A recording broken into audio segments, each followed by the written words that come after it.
당신은 지금 당신이 가장 싫어하는 사람이 되어가고 있습니다. 당신에게는 아버지가 있습니다. 당신은 평생 다짐했습니다.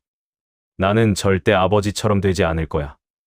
아버지의 화, 아버지의 냉정함, 아버지의 그 말투. 그런데 어느 날, 당신은 거울을 봅니다. 아니, 거울이 아니라 당신의 아이가 당신을 봅니다. 그 눈빛에서 공포를 봅니다. 그리고 깨닫습니다. 나는 지금 아버지와 똑같은 말을 하고 있어. 직장에 상사가 있습니다. 당신은 그를 경멸합니다. 저렇게 권위적이고 감정 없고 일만 아는 사람은 되지 말아야지. 5년이 지났습니다. 당신은 이제 팀장입니다. 그런데 후배가 당신을 피합니다. 그리고 당신은 듣습니다.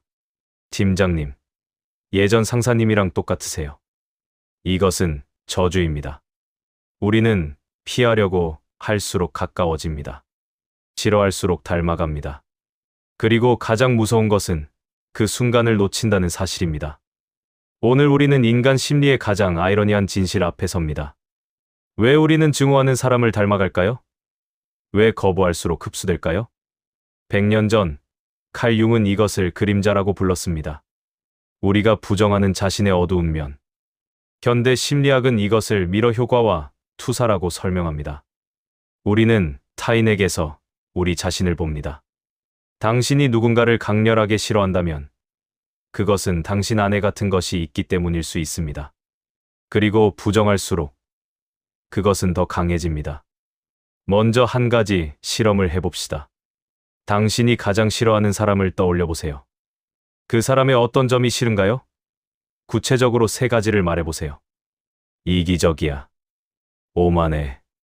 감정적이야. 이제 솔직해져 봅시다. 당신도 가끔 그런 적 있지 않나요? 아니야. 나는 전혀 안 그래. 즉각적인 부정이 나온다면 그것이 바로 증거입니다. 융은 말합니다. 우리가 가장 강하게 부정하는 것이 바로 우리의 그림자라고.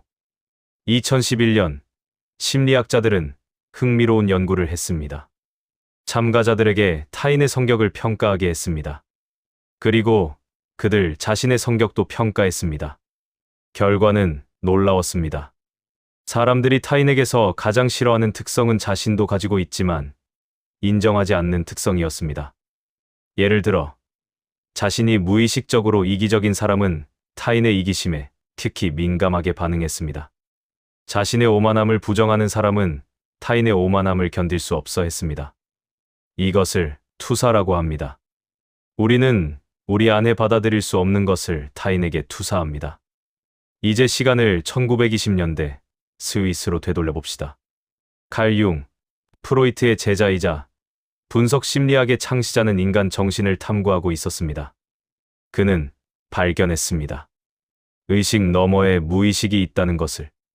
하지만 프로이트와 달리 융의 무의식은 개인적인 것만이 아니었습니다. 그는 집단 무의식을 제안했습니다. 인류 전체가 공유하는 무의식적 패턴들. 그리고 개인 무의식에는 그림자가 있습니다. 그림자란 무엇일까요? 융은 설명합니다. 그것은 당신이 부정하고 억압하고 숨기는 당신의 일부입니다.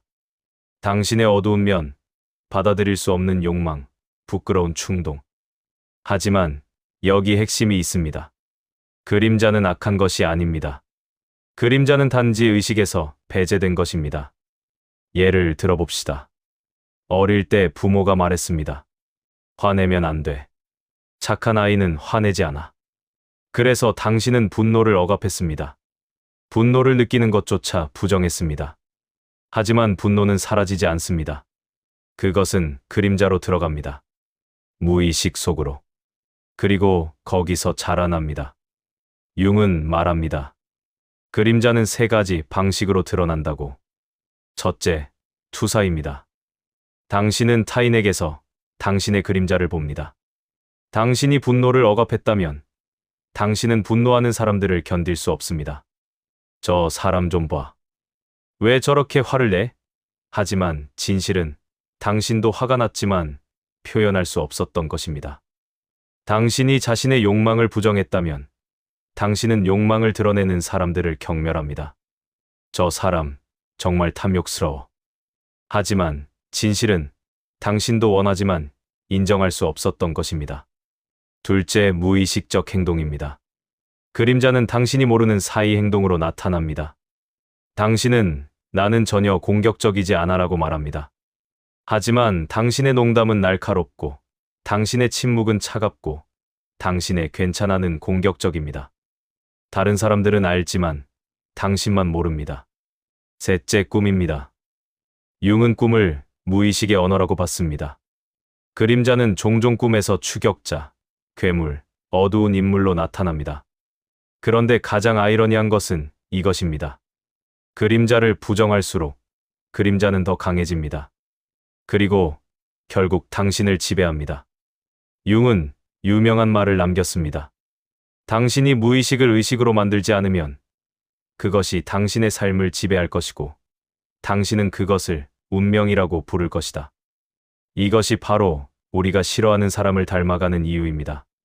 당신은 아버지를 싫어합니다. 왜냐하면 아버지가 권위적이고 감정이 없기 때문입니다. 당신은 다짐합니다. 나는 절대 저렇게 안 될 거야. 하지만 당신이 부정하는 순간 그것은 그림자가 됩니다. 의식할 수 없게 됩니다. 그리고 당신이 알아차리지 못하는 사이 같은 패턴이 나타납니다. 당신도 권위적으로 행동합니다. 하지만 이건 달라. 나는 이유가 있어서 그래라고 합리화합니다. 당신도 감정을 숨깁니다. 하지만 이건 성숙함이야. 아버지와는 달라라고 믿습니다. 이제 현대 심리학의 관점으로 들어가 봅시다. 거울 뉴런의 발견은 융의 통찰을 신경과학적으로 뒷받침했습니다. 1990년대 이탈리아의 신경과학자들은 우연히 발견했습니다. 원숭이가 다른 원숭이의 행동을 볼 때 관찰하는 원숭이의 뇌에서 마치 자신이 그 행동을 하는 것처럼 활성화되는 뉴런이 있다는 것을. 이것이 거울 뉴런입니다. 그리고 인간에게도 있습니다. 당신이 누군가의 행동을 볼 때 당신의 뇌는 그 행동을 시뮬레이션합니다. 그래서 우리는 공감할 수 있습니다. 다른 사람의 고통을 느낄 수 있습니다. 하지만 여기 어두운 면이 있습니다. 우리는 좋아하는 행동만 흡수하는 게 아닙니다. 싫어하는 행동도 흡수합니다. 프랑스의 사회학자 가브리엘 타르드는 모방의 법칙을 제시했습니다. 인간은 모방하는 존재입니다. 우리는 주변 사람들의 행동, 태도, 심지어 걸음걸이까지 무의식적으로 따라합니다. 한 연구를 봅시다. 사람들을 두 그룹으로 나눴습니다. 한 그룹은 무례한 사람과 상호작용하게 하고 다른 그룹은 예의 바른 사람과 상호작용하게 했습니다. 그 후 참가자들의 행동을 관찰했습니다. 놀랍게도 무례한 사람과 상호작용한 그룹도 무례해졌습니다. 그들은 의식하지 못했지만 무례함을 흡수했습니다. 이것은 긍정적일 수도 부정적일 수도 있습니다. 긍정적인 환경에 있으면 긍정적으로 변합니다. 하지만 부정적인 환경에 있으면 부정적으로 변합니다. 그리고 가장 강력한 영향을 미치는 사람은 누구일까요? 당신이 가장 많은 시간을 보내는 사람입니다. 당신이 가장 강렬하게 의식하는 사람입니다. 심지어 그 사람을 싫어한다 해도 여기서 역설이 발생합니다. 당신은 상사를 싫어합니다. 그래서 끊임없이 그를 관찰합니다. 저 사람은 왜 저래? 이해가 안 돼. 당신은 그의 모든 행동을 분석합니다. 하지만 그 과정에서 무슨 일이 일어날까요? 당신의 거울 뉴런이 활성화됩니다. 당신의 뇌는 그의 행동을 시뮬레이션합니다. 그리고 신경과학의 원리가 있습니다. 함께 바로하는 뉴런은 함께 연결된다. 당신이 그의 행동을 반복적으로 시뮬레이션할수록 그 행동이 당신의 신경회로에 각인됩니다. 5년 후 당신은 같은 위치에 올랐습니다. 그리고 무의식적으로 같은 행동을 합니다. 왜냐하면 그것이 이미 당신의 신경회로에 있으니까요. 더 깊은 이유가 있습니다. 심리적 방어기제입니다. 프로이트와 그의 딸 안나 프로이트는 방어기제를 연구했습니다. 그중 동일시라는 것이 있습니다. 동일시에는 두 가지가 있습니다. 긍정적 동일시와 부정적 동일시. 긍정적 동일시는 쉽습니다. 당신은 존경하는 사람을 닮고 싶어 합니다. 그래서 의식적으로 따라합니다. 하지만 부정적 동일시는 미묘합니다. 당신은 이협적인 사람을 무의식적으로 닮아갑니다. 왜냐하면 그렇게 하면 덜 취약해지기 때문입니다. 공격자와의 동일시라는 현상이 있습니다. 학대받는 아이가 나중에 학대자가 되는 것. 괴롭힘을 당한 사람이 나중에 괴롭히는 사람이 되는 것. 왜일까요? 무의식적 논리는 이렇습니다. 만약 내가 그 사람처럼 되면 나는 더 이상 약하지 않아. 나는 안전해. 그렇다면 우리는 이 운명에서 벗어날 수 있을까요? 융은 말합니다. 그림자를 통합하라고. 부정하지 말고 인정하라고.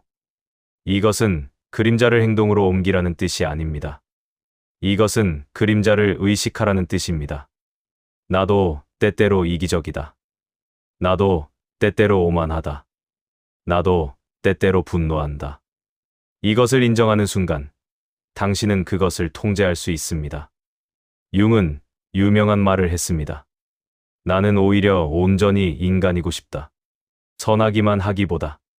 온전한 인간이란 빛과 어둠을 모두 가진 사람입니다.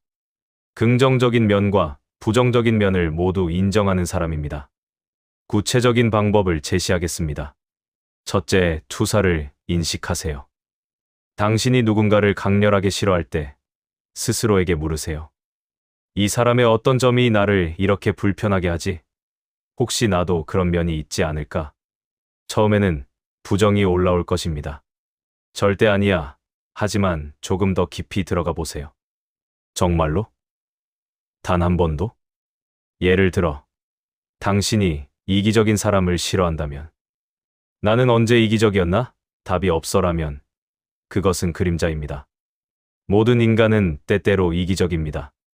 당신도 마찬가지입니다. 다만, 인정하지 않을 뿐. 둘째, 그림자 일기를 쓰세요. 융은 적극적 상상이라는 기법을 제안했습니다. 그림자와 대화하는 것입니다. 종이에 두 사람의 대화를 쓰세요. 한 명은 의식적 자, 다른 한 명은 그림자. 왜 나는 화가 난 사람들을 싫어하지? 왜냐하면 너도 화가 났지만 표현할 수 없기 때문이야. 나는 화나지 않았어. 정말. 그럼 왜 매일 밤 일을 가라? 이런 식으로 대화를 이어가면 놀라운 통찰이 나옵니다. 셋째, 환경을 선택하세요. 당신은 당신이 가장 많은 시간을 보내는 5사람의 평균입니다. 이것은 과학적 사실입니다. 당신이 부정적인 사람들과 있으면 당신도 부정적이 됩니다. 거울 유런이 작동하니까요. 당신이 긍정적인 사람들과 있으면 당신도 긍정적이 됩니다. 하지만 조심하세요. 나는 저 사람을 바꿀 수 있어 라는 생각은 위험합니다. 대부분의 경우 바뀌는 것은 상대가 아니라 당신입니다. 독성 환경에서는 벗어나세요. 당신을 끌어내리는 사람들에게서 거리를 두세요. 이것은 이기심이 아닙니다. 이것은 생존입니다. 넷째, 의식적으로 선택하세요. 융은 말합니다. 의식하지 못하는 것은 운명이 되지만 의식하는 것은 선택이 된다. 당신이 나는 아버지를 닮아가고 있다고 의식하는 순간 당신은 선택할 수 있습니다. 이 행동을 계속할 것인가, 멈출 것인가? 하지만 의식하지 못하면 당신은 자동으로 반복합니다. 그리고 나중에 후회합니다. 왜 나는 똑같은 실수를 했지? 제 친구는 어머니를 증오했습니다. 어머니는 비판적이고 차갑고 절대 만족하지 않는 사람이었습니다. 그녀는 다짐했습니다. 나는 절대 엄마처럼 되지 않을 거야. 나는 따뜻한 엄마가 될 거야. 그리고 아이를 낳았습니다. 처음 몇 년은 좋았습니다. 하지만 아이가 자라면서 뭔가 변하기 시작했습니다. 그녀는 아이에게 말했습니다. 왜 이것밖에 못했어? 내 친구는 저렇게 잘하는데. 그녀는 아이의 실수를 참지 못했습니다. 내가 몇 번을 말했어? 어느 날, 그녀는 거울을 봤습니다. 아니, 아이의 눈을 봤습니다. 그 눈빛에는 두려움이 있었습니다. 그리고 그녀는 깨달았습니다. 나는 엄마와 똑같은 말을 하고 있어. 그날 밤 그녀는 무너졌습니다. 나는 평생 엄마를 증오했는데 나는 엄마가 됐어. 하지만 그것이 전환점이었습니다. 그녀는 치료를 시작했습니다. 그리고 융의 개념을 배웠습니다. 그림자, 투사, 동일시. 그녀는 깨달았습니다. 어머니를 증오할수록 어머니를 더 의식했고 무의식적으로 흡수했다는 것을. 지금 그녀는 다릅니다. 여전히 완벽하지 않습니다. 때때로 옛 패턴이 나타납니다. 하지만 이제 그녀는 의식합니다. 그리고 멈출 수 있습니다. 엄마, 지금 할머니 목소리 나왔어. 아이가 말하면 그녀는 웃습니다. 그러네.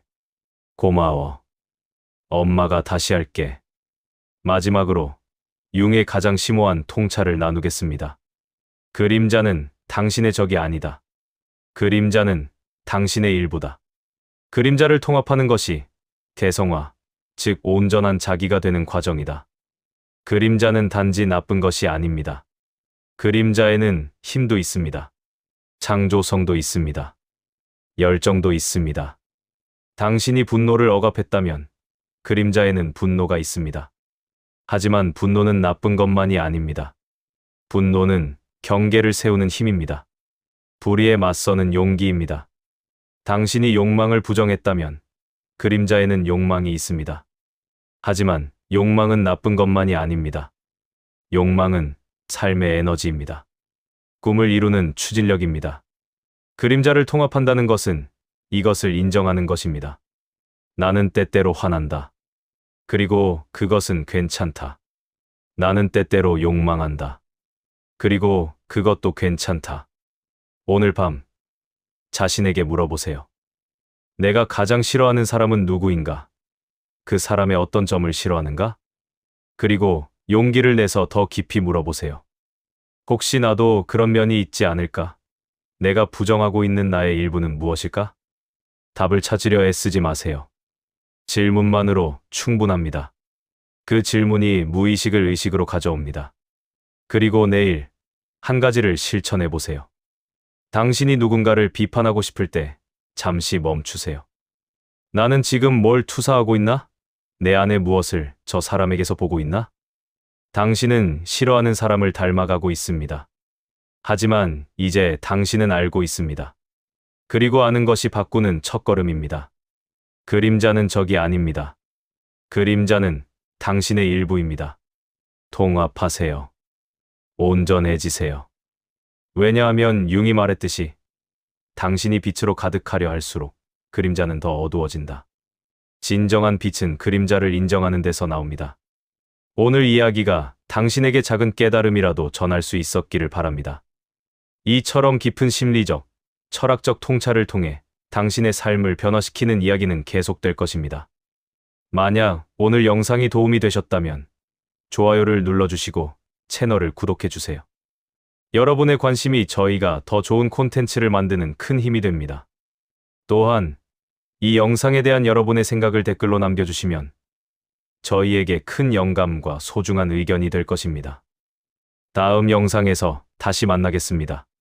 감사합니다.